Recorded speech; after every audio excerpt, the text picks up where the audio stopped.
Сәлеметсіңдер ме оқушылар? Бүгінгі біздің сабағымыздың тақырыбы сырым датұлы бастаған ұлт-азаттық қозғалыс. Бүгінгі сабағымыздағы оқу мақсаты халықтың отаршылдыққа қарсы ұлт-азаттық күресінің себептері және барысымен Ресей билігіне қарсы қарулы соғыстың басталуымен танысатын боламыз. Сырым датұлы кіші жүздің ішіндегі 12 ата байұлы бірлестігінің Байбақты руынан шыққан ірі тұлға. Сырым датұлы Пугачев бастаған шаруалар көтерілісінің барысында өзін шебер дипломат, әскери қолбасшы әрі көрнекті ұйымдастырушы ретінде көрсете білді. Оқушылар, бүгінгі сырым датұлы бастаған ұлт-азаттық қозғалыс тақырыбын толық меңгеру үшін видеоға назар аударамыз. Сырым датұлы қазақ тарихында ерекше орын алатын тұлға. Ол тек қазақ даласына ғана емес, сол кездегі қазақ даласымен көршілес өзбек, қырғыз, түркімен елдерімен түркі тілдес халықтарға аты шыққан тарихи тұлға. Қазақтарды енді ғана бодандыққа ала бастаған ресейліктер қазақтың сырым батыры жайлы хабарға ерекше мән беріп отырған. Сырым датұлы қорғаған кіші жүз қазақтарының құқықтары.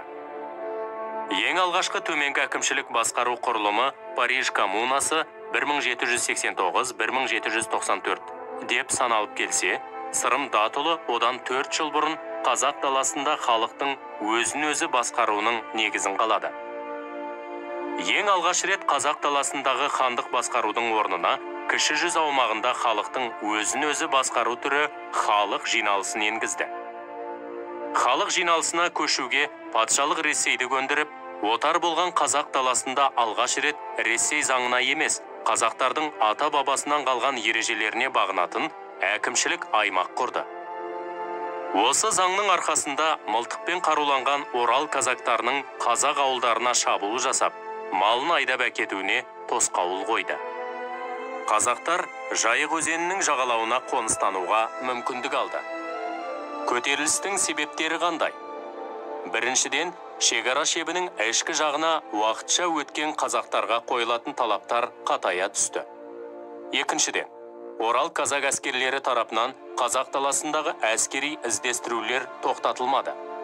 Үшіншіден, Нұралы ханның және оның төңірегіндегілердің беделі жыл сайын төмендей берді. Ол бірте-бірте патша өкіметінің қолындағы қол шоқпарға айналды. Зерттеушілер Сырым датұлы жөнінде не жазды? Михаил Вяткиннің Сырым туралы зерттеуінде туған елі Сырымның жанқиярлық ерлігін, кемеңгерлігін, шешендігін ерекше қастерлеген. Оның ел ішіндегі дау-дамайға жасаған әділ төрелігі турасында халық жадында көптеген аңыздар сақталған. Яков Кавердовский Сырым датұлы өзінің байлығымен де, халық алдындағы беделімен де ханнан жоғары тұрды деп батырды ерекше сипаттаған. Көтерілістің тарихи маңызы қандай? 14 жылға созылған бұл азаттық күрес отан тарихында аса маңызды оқиғалардың бірі. Күрес Ресей патшалығының араласуымен кіші жүздегі хан билігінің әлсіздігін анық көрсетті. Ел басқару ісіне бірқатар әкімшілік өзгерістер әкелді. Ұлт-азаттық көтерілістің ерекшелігіне тоқталатын болсақ, қазақ жеріндегі ең ұзаққа 14 жылға созылған отарлық езгіге қарсы көтеріліс болды. Патша өкіметін қазақтармен санасуға мәжбүр етті. Патша өкіметі қазақ руларына Жайықтың оң жағасына өтуге, мал жаюға рұқсат етті. Оқушылар, видеоны мұқият тыңдап болсақ, келесі тапсырмаларға назар аударып көрейік. Бірінші тапсырмамыз Сырым датұлы бастаған көтеріліс қашан болды?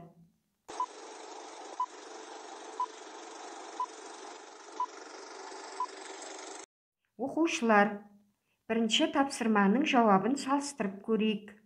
Сырым датұлы бастаған көтеріліс 1783-1797 жылдардың аралығын қамтыған екен. Енді екінші тапсырмаға назар аударамыз. Сырым датұлы бастаған көтерілістің себептерін анықтауымыз керекпіз. Берілген 6 нұсқаның ішінен 3 дұрыс жауапты белгілейміз.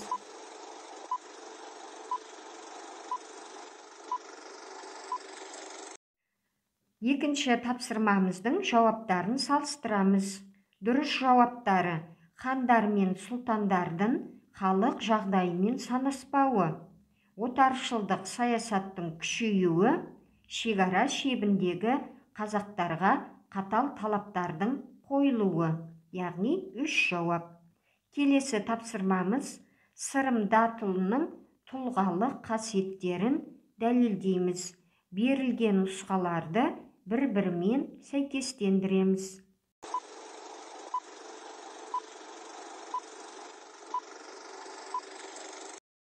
Үшінші тапсырманың жауаптарын салыстырамыз. Сырым датұлының тұлғалық қасиеттерін дәлелде деген. Бірінші, батыр көтеріліс жетекшісі болды. Екінші, шешен өзінің шешендік қабілетімен бала би атанған, дауларды шешуге атсалысқан. Халық қамқоршысы, мешіттер мен мектептер салуға әрекет жасады. Мемлекет қайраткері, демократиялық идеялары басым болды. Көшбасшы, кіші жүз бен оған шекаралас елдердің көшбасшысы бола білді. Бүгінгі сабағымызды қорытындылай келе, сырым датұлының бастаған ұлт-азаттық қозғалысы қазақ халқының ұлттық сана сезімін жоғарылата түсіп, қазақтарды ұлт-азаттық көтеріліске жігерлендірген қозғалыс ретінде тарихымызда жоғары бағаланады. Құрметті оқушылар, біз бүгінгі сырым датұлы бастаған ұлт-азаттық қозғалыс тақырыбындағы сабағымыз осымен аяқталды. Назарларыңызға рахмет.